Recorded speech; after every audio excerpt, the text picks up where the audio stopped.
Nah, tapi hari ini saya mengkhotbah tentang kenapa Allah menjadi manusia dan kenapa manusia yang diselamatkan. Nah, kitab Yesaya pasal 14 ayat 12 sampai dengan 17. Saudara yang ganjil, saya yang genap. Wah, engkau sudah jatuh dari langit, hai bintang timur putra fajar. Engkau sudah dipecahkan dan jatuh ke bumi, hai yang mengalahkan bangsa-bangsa.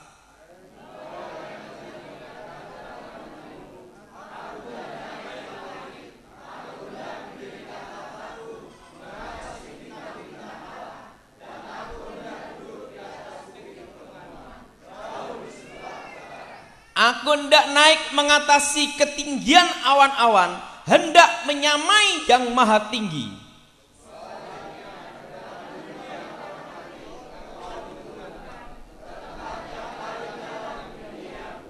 Orang-orang yang melihat engkau akan memperhatikan dan mengamati engkau, katanya, inikah dia yang telah membuat bumi gemetar dan yang telah membuat kerajaan-kerajaan bergoncang.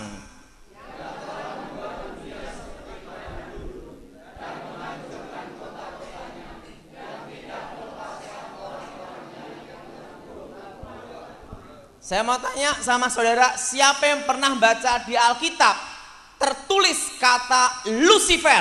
Angkat tangan. Terjemahan bahasa Indonesia tertulis kata Lucifer, angkat tangan. Nah, yang belum pernah melihat di Alkitab terjemahan bahasa Indonesia tertulis kata Lucifer, angkat tangan. Yang ketiga, yang bingung, angkat tangan. Oke, hari ini kata Lucifer itu diterjemahkan di dalam bahasa Inggris versi King James. Bahasa apa, saudara? Bahasa versi King James itu ada di ayat ini, saudara. Kita baca bersama-sama ayat 12. Wah, engkau sudah jatuh dari langit, hai bintang timur, putra apa, saudara? Fajar. Nah, tertulis dalam bahasa Inggris, terjemahan bahasa Inggris versi King James tertulis kata Lucifer, dan di dalam terjemahan bahasa aslinya Ibrani tertulis kata namanya Haila, artinya pantulannya. Ikutin saya, pantulannya. Artinya pantulan Tuhan. Artinya apa, saudara? Pantulan Tuhan. Dan secara astronomi disebut namanya planet Venus. Bukannya saya berkata iblis ada di planet Venus, kurang kerjaan. Tapi untuk menggambarkan suatu bintang yang bercahaya melebihi bintang-bintang yang lain. Dan ayat ini bicara tentang kejatuhan iblis. Sebelum manusia diciptakan, yang paling awal Allah menciptakan adalah malaikat. Ikutin saya, malaikat. Malaikat yang diciptakan Tuhan ini berlaksa-laksa, beribu-ribu laksa, berpuluh-puluh ribu laksa, berlaksa-laksa. Kalau ingin tahu jumlahnya, tanya Tuhan sendiri. Dan di situ pula diciptakan malaikat terkuat, terhebat. Yang pertama disebut namanya Mikael. Ikutin saya, Mikael. Siapa, saudara? Panglima bala tentara Tuhan. Yang kedua yang disebut namanya Gabriel. Ikutin saya. Yaitu penghulu para malaikat. Dan yang ketiga diciptakan malaikat yang paling mulia, paling sempurna, paling dahsyat, paling kuat melebihi semua malaikat. Diciptakan Tuhan sendiri dengan pantulan Tuhan. Diciptakan malaikat yang ketiga, yaitu Lucifer, Tante Lucy. Nah, Lucifer ini adalah Luciel, malaikat yang paling mulia, paling sempurna. Dan di dalam kitab Yeskiel dikatakan diberi tempat di gunung Tuhan, dijaga oleh para kerub di tempat kudus. Dan Lucifer ini membawai sepertiga malaikat Tuhan. Berapa, saudara? Dan Lucifer ini malaikat yang sangat dekat dengan Tuhan. Dan Lucifer ini adalah pemimpin pujian penyembahan. Apa saudara? Pujian penyembahan kepada Allah. Dan malaikatnya sangat disayang Tuhan. Dan secara otomatis tahu banyak rahasia tentang Tuhan. Plus dia tahu bahwa seorang guru tidak akan memberikan muridnya 100%, maksimal 90%. Jaga-jaga, muridnya murtad, sikat. Betul? Seorang pencipta pasti tahu kelemahan ciptaannya.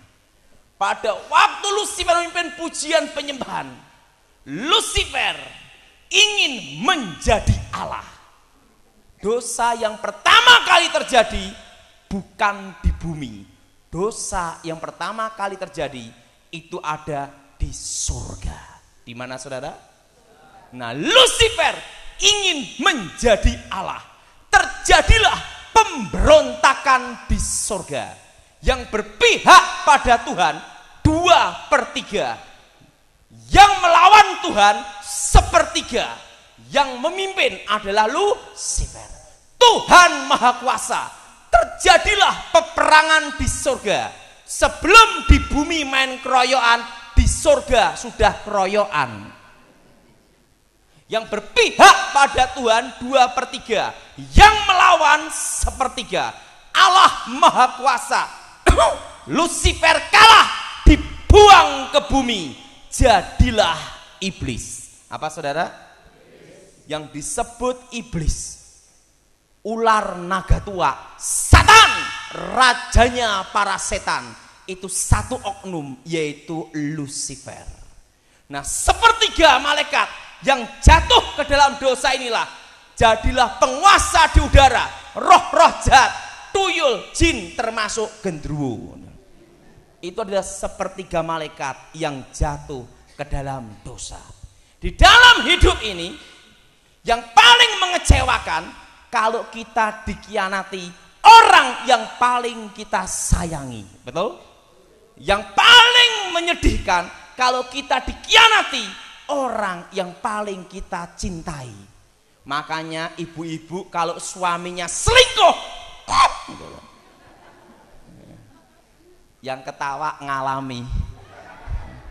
Nah, demikian Tuhan sangat sedih, Tuhan sangat kecewa, dan Tuhan itu perlu teman untuk berbicara, perlu teman, perlu sahabat, karena Lucifer diciptakan lebih mulia, melebihi semua malaikat, lebih sempurna, lebih dahsyat. Untuk menggantikan posisi Lucifer harus diciptakan yang lebih mulia. Karena Lucifer diciptakan dengan pantulan Tuhan sendiri. Untuk menggantikan posisi Lucifer harus diciptakan lebih mulia, lebih dahsyat, lebih sempurna. Karena itulah diciptakanlah manusia. Manusia diciptakan Tuhan segambar, serupa dengan Tuhan. Ngomong sama sebelahnya, kamu bukan gambar monyet.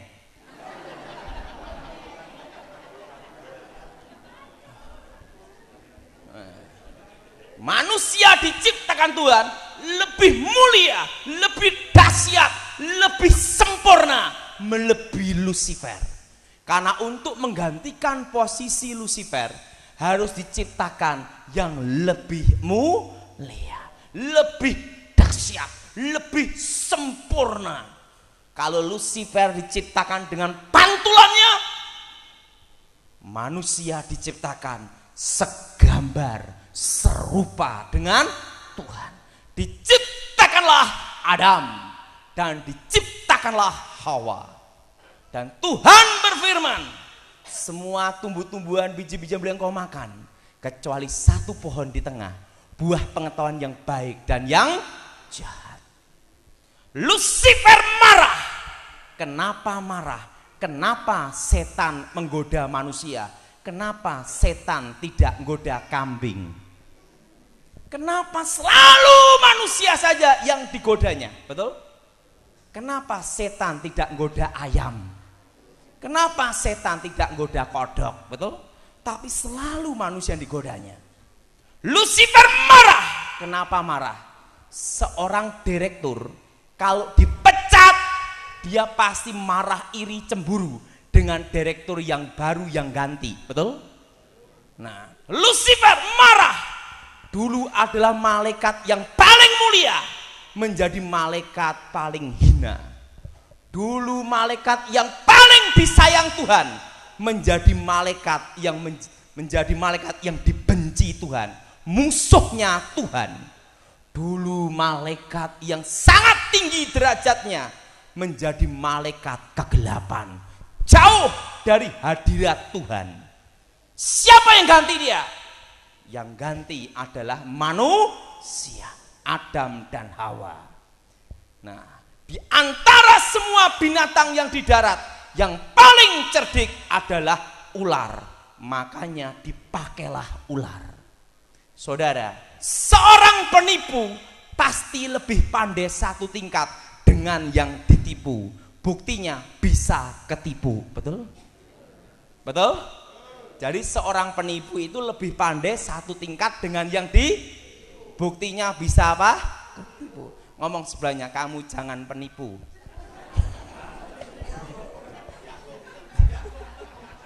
Jangan jadi penipu. Amin. Ular pakai iblis, Lucifer pakai ular. Dia berkata kepada Adam dan Hawa. Dia datangi dulu Hawa. Kalau engkau makan buah itu, kamu akan jadi seperti Allah, tahu yang baik, tahu yang jahat. Adam dan Hawa jatuh ke dalam dosa. Nah, ingat, dosanya sama. Yang pertama di surga ingin menjadi Allah, di bumi dosa yang pertama kali terjadi yaitu ingin menjadi Tuhan. Dan apa yang terjadi? Adam dan Hawa jatuh ke dalam dosa. Yang jadi pertanyaan, kenapa setan tidak diampuni? Kenapa manusia diampuni? Betul? Betul? Ini yang protes bukan setan, manusia. Karena waktu saya khotbah yang tanya manusia. Tuhan itu kan adil. Ingat, dosanya sama. Sama-sama ingin menjadi Allah. Betul? Sama-sama ingin jadi apa? Allah. Kenapa setan tidak diampuni? Kenapa manusia diberi kesempatan pengampunan? Betul? Kenapa sampai Allah sendiri yang harus menyelamatkan manusia? Saudara, ingat saudara, untuk masalah percaya Yesus, setan juga percaya. Masalah menyembah Yesus, setan juga menyembah. Untuk hafal Alkitab, setan lebih hafal daripada kita. Karena apa? Ingat, Lucifer diciptakan Tuhan sebelum manusia diciptakan. Untuk masalah hafal Alkitab, lebih hafal setan. Untuk masalah percaya Yesus, dia juga percaya. Gentar dan takut, setan juga gentar dan takut. Tetapi ingat, setan tidak diampuni. Makanya tidak ada tertulis, setan bertobat rame-rame masuk gereja GBS dibaptis. Tidak ada. Tidak ada itu, betul? Tidak ada. Kenapa? Ingat, dosanya sama, ingin menjadi Allah. Nah, saudara, ingat saudara, Lucifer, iblis, melawan Tuhan, memberontak kepada Allah, tidak digoda siapa-siapa, tapi dari keinginannya sendiri merencanakan pemberontakan, melawan, mengkudeta, mengkhianati Tuhan. Beda dengan manusia. Manusia jatuh ke dalam dosa karena digoda setan.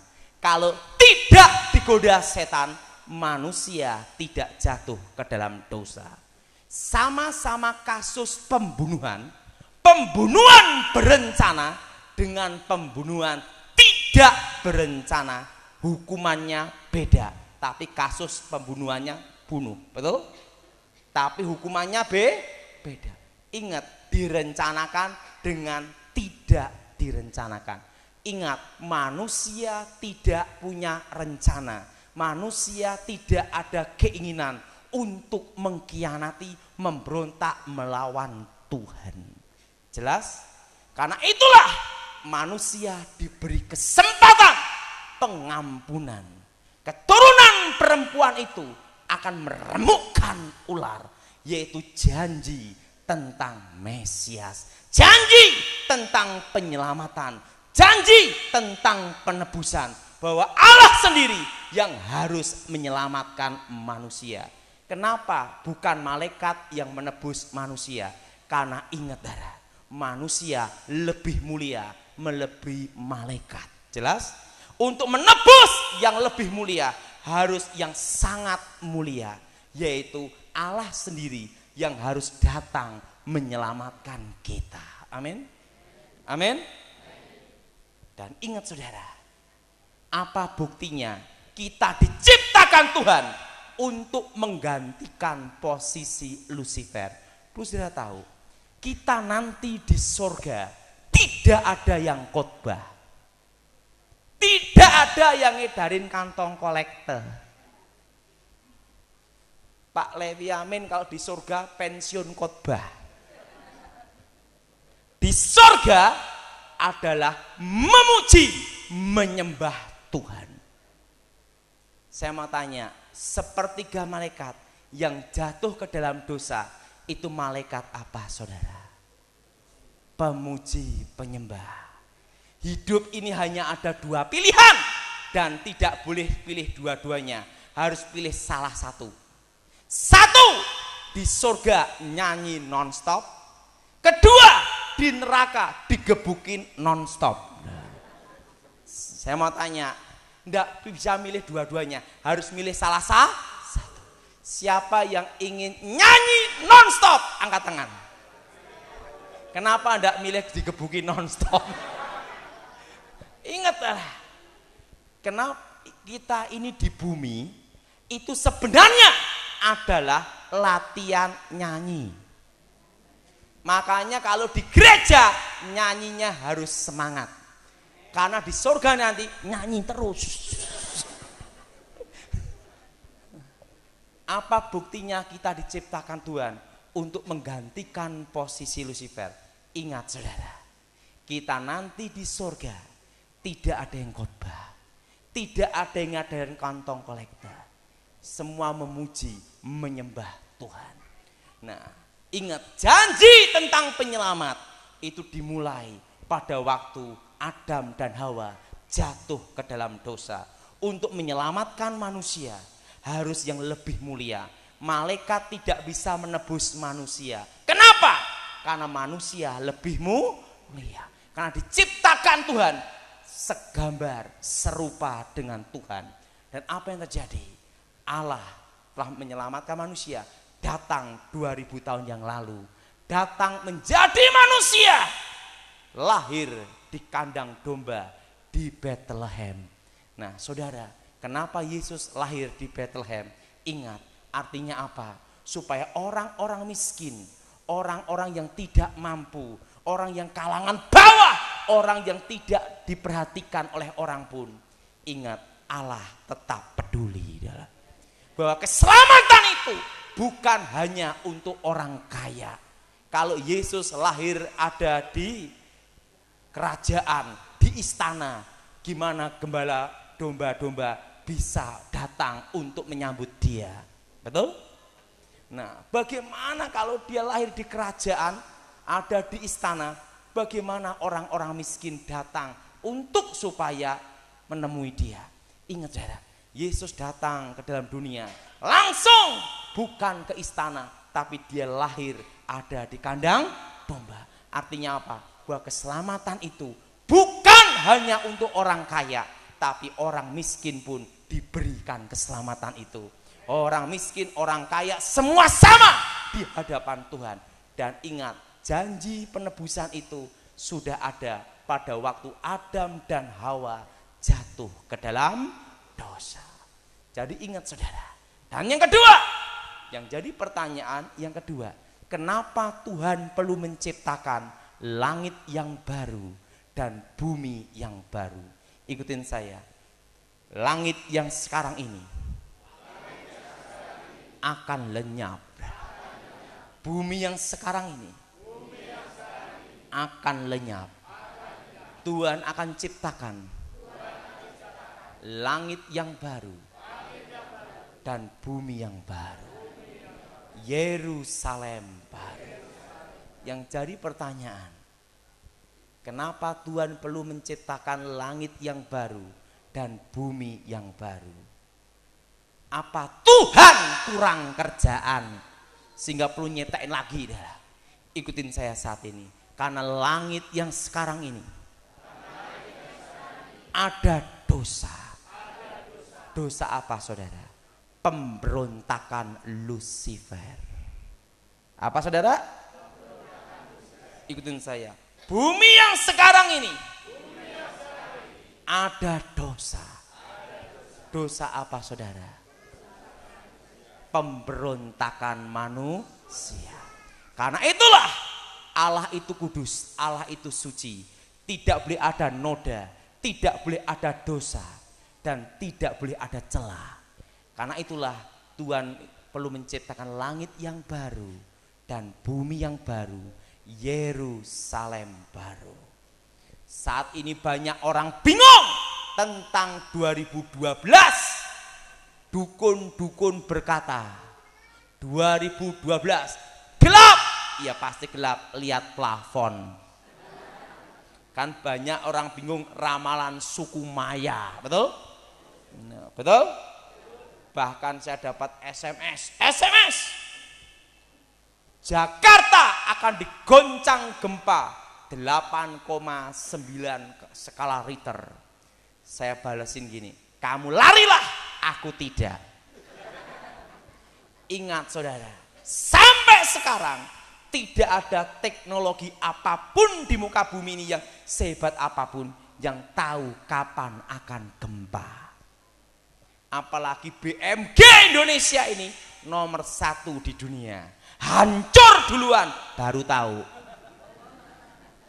Pinter ngitung jumlah korban. Ingat saudara, untuk kedatangan Tuhan tidak ada seorang pun yang tahu. Tapi ingat saudara, Allah menyertai kita dan kita pasti ke surga. Tujuan Allah datang ke dalam dunia yaitu yang pertama, untuk pemulihan. Ikutin saya, pemulihan. Pemulihan apa? Hubungan antara Allah dan manusia. Kenapa? Karena kita diciptakan Tuhan lebih mulia, melebihi malaikat. Dan Tuhan ingin punya sahabat. Tuhan sayang umatnya. Tuhan sayang manusia. Kenapa? Karena manusia diciptakan dari mulanya adalah segambar, serupa dengan Tuhan, melebihi malaikat. Jelas saudara? Makanya Alkitab mengatakan kita ini adalah biji mata Tuhan. Apa saudara? Nah, Allah datang ke dalam dunia dengan satu tujuan, yaitu menyelamatkan manusia. Yang pertama adalah memulihkan hubungan antara Allah dan manusia. Karena ingat, yang bisa menebus manusia tidak malaikat.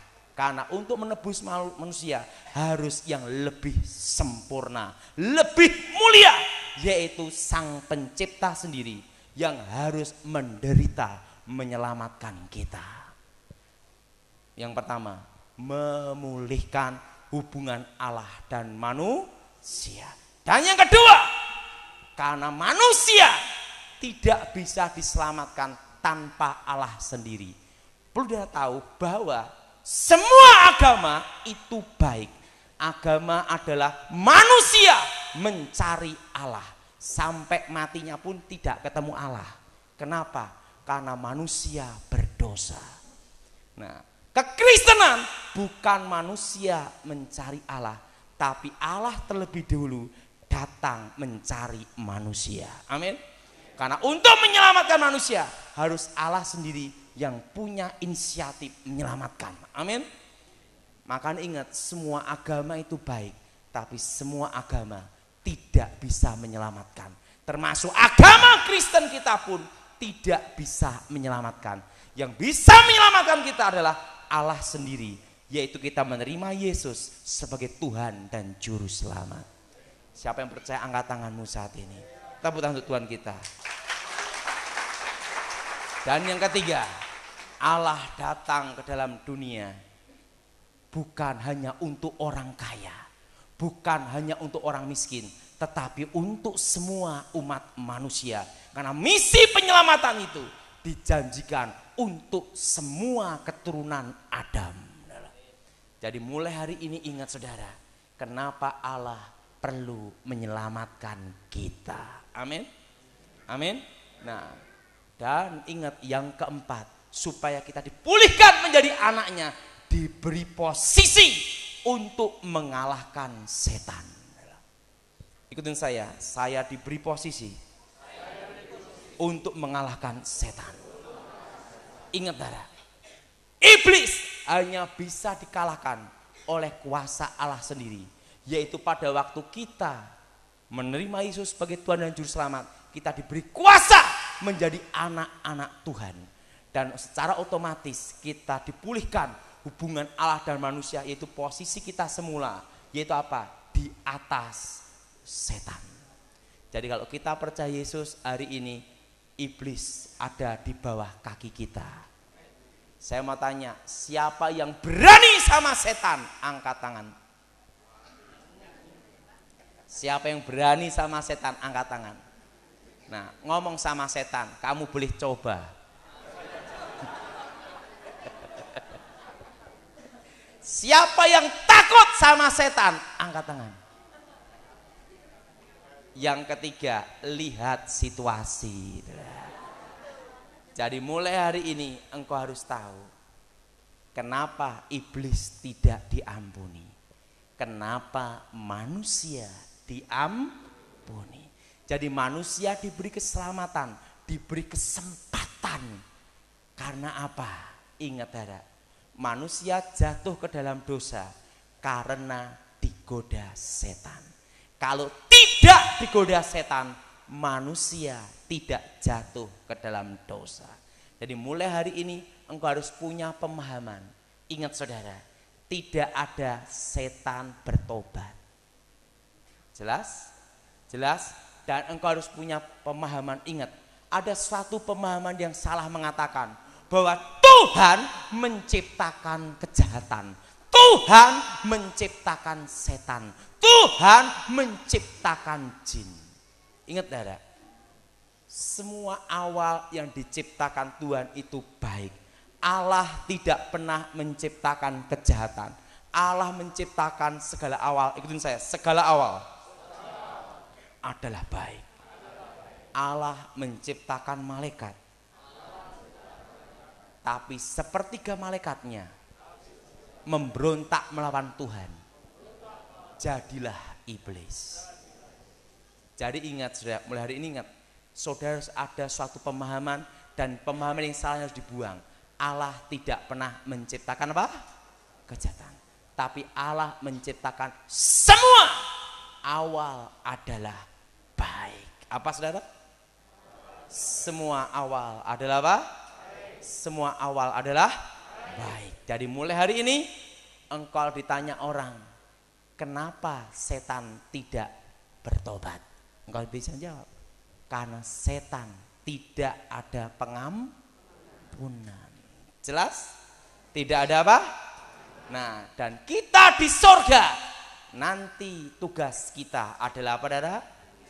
Memuji, menyembah Tuhan. Makanya harus punya gitarnya Pak Lewi Amin. Karena apa? Karena semua di bumi sekarang latihan apa? Nyanyi. Dan ingat, mulai hari ini kau harus tahu bahwa segala awal yang Tuhan ciptakan adalah baik. Tuhan tidak pernah menciptakan setan. Tuhan tidak pernah menciptakan kejahatan. Ingat, jadi kau dengar, Allah menciptakan malaikat sepertiga malaikat jatuh dalam dosa. Dan ingat saudara, keselamatan itu hanya diberikan untuk manusia, bukan untuk kambing, bukan untuk ayam. Kenapa? Karena manusia diciptakan segambar serupa dengan Tuhan. Siapa yang segambar dengan monyet, angkat tangan. Siapa yang berkata segambar serupa dengan Tuhan, angkat tanganmu. Kalau kita segambar serupa dengan Tuhan, berarti ingat saudara, Tuhan bertanggung jawab untuk menyelamatkan kita. Mari kita bangkit berdiri saat ini.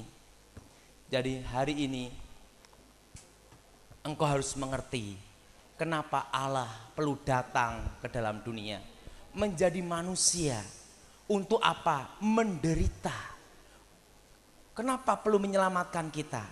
Karena ingat, untuk menyelamatkan manusia bukan malaikat, harus Allah sendiri. Karena Allah lah yang lebih mulia melebihi manusia. Haleluya Yesus. Haleluya Yesus. Bapa, aku percaya Tuhan, Engkau ciptakan kami lebih mulia, melebihi segalanya.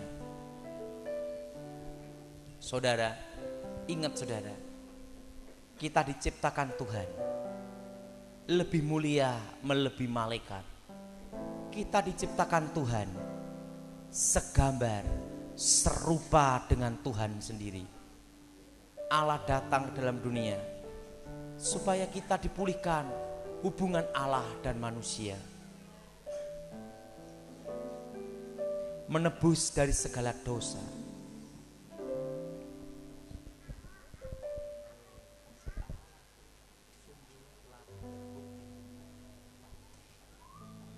Kita nyanyikan kasih Allahku sungguh telah terbukti.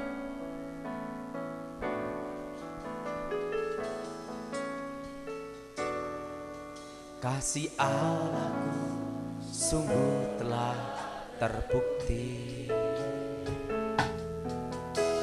ketika Dia serahkan anaknya. Kasih Allah mau berkorban bagi kau dan aku. Tak ada kasih seperti kasih-Mu. Kasih Allah, kasih Allahku sungguh telah terbukti ketika Dia serahkan anaknya. Ketika Dia serahkan anaknya. Kasih Allah, kasih Allah mau berkorban bagi kau dan aku. Tidak ada kasih, kasih seperti kasih.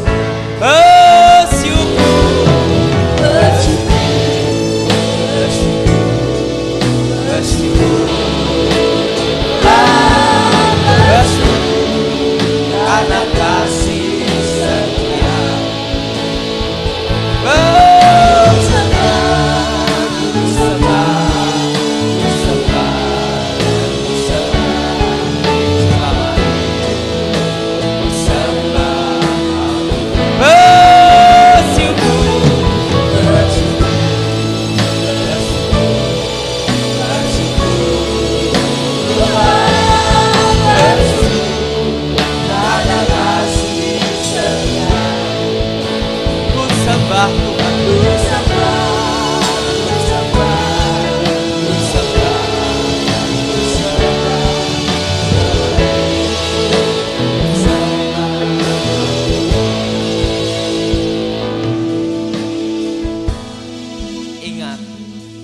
yang datang 2000 tahun yang lalu, demikian Dia akan datang kedua kalinya.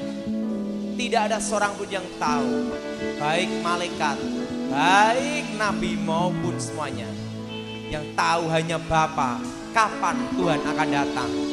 Tapi ingat, kita harus renungkan bahwa Allah datang ke dalam dunia, bertanggung jawab untuk menyelamatkan manusia, karena kita diciptakan lebih mulia, melebihi malaikat, lebih sempurna, lebih dahsyat. Karena itulah Allah punya inisiatif sendiri untuk menyelamatkan manusia, datang menjadi manusia, menderita sampai di kayu salib, mati dan bangkit naik ke surga. Ingat saudara, semua anugerah kasih-Nya. Renungkan saudara, bagaimana Allah datang ke dalam dunia. Karena begitu besar kasih Allah akan dunia ini, sehingga diberikan anaknya yang tunggal.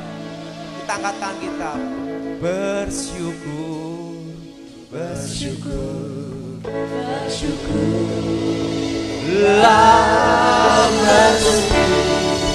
karena kasih ku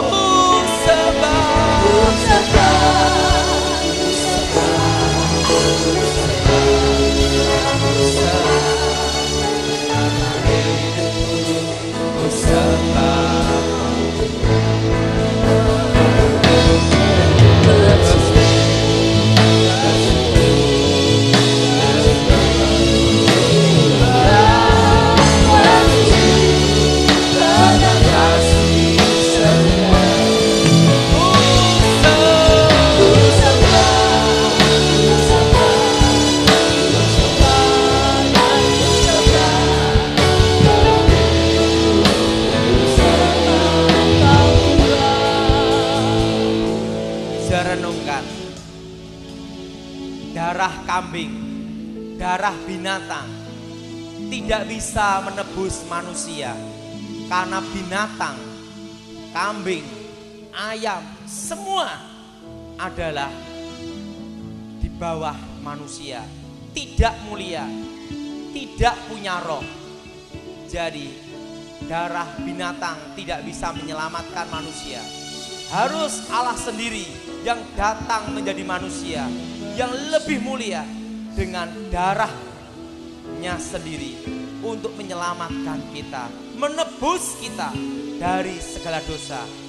Ingat saudara, Allah lah yang harus menebus manusia dengan darah anaknya sendiri.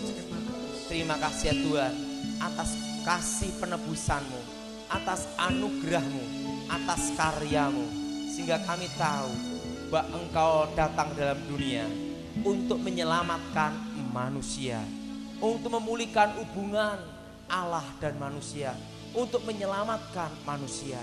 Terima kasih atas anugerah kasih-Mu, demi nama Yesus.